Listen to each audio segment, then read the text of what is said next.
Hello প্রিয়, চলে আইসি আপনাকে টেপির মায়। আজকে রানবো 1+1=2 খারান বুঝামুনে। টেপির বাপে আজগা খাইব ইসা মাছ দিয়া পুই হাট রান দিলন। প্রথমে হাট দিয়া কুটটা লইছি, হাট দেখে আবার নাচ শিখেন না নিজেকে গাছের হাট হালামুকে ইসা মাছ খুব থালচামি লাগে, এর লেগে বালান্ডার কইরা লইছি। যাই হোক, সব তো পেটেই যাইব। আমার কিন্তু কথায়ের কামে মিল নাই, নিজেকে আকল দিয়ে একটু বুঝালেন। কড়াইয়ের উপরে তেল দিয়া পেঁয়াজ দিলাম, লবণ ছিটাইয়া দিলাম, নরম হইতে কয়টা কাঁচামরিচ বাইঙ্গা দিলাম। এরপরে ইসা ব্লান্ডার ডাইলা দিলাম, একটু নাড়াচাড়া দিয়া ওইলদের ফাঁকি দিয়া মশলা কষাইয়া হাঁগও ডাইলা দিলাম। রান্ধন আমার শেষ। এখন একটু পরপর শুধু ডাকনা ওডামো আর নানমো, সিদ্ধ হইলে কেল্লা খাতাম। রান্ধনের ফাঁকে কইয়া দে টেপির মার সে ঐতিহ্যবাহী কিছু বাণী।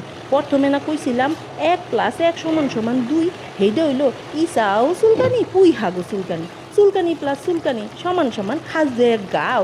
শুদ্ধ বাসায় হইলো অ্যালার্জি। যাদের অ্যালার্জি আছে তারা এই রান্ধন থেকে একটু দূরেই থাকেন, আর যারা খাদ্যে গাও করতে চান তারা বেশি বেশি করে খান। নেন বাড়িতে ডাইলে লইলাম, কি সুন্দর লাগতাছে। রান্ধন আমার শেষ। সোনার বাংলাদেশ।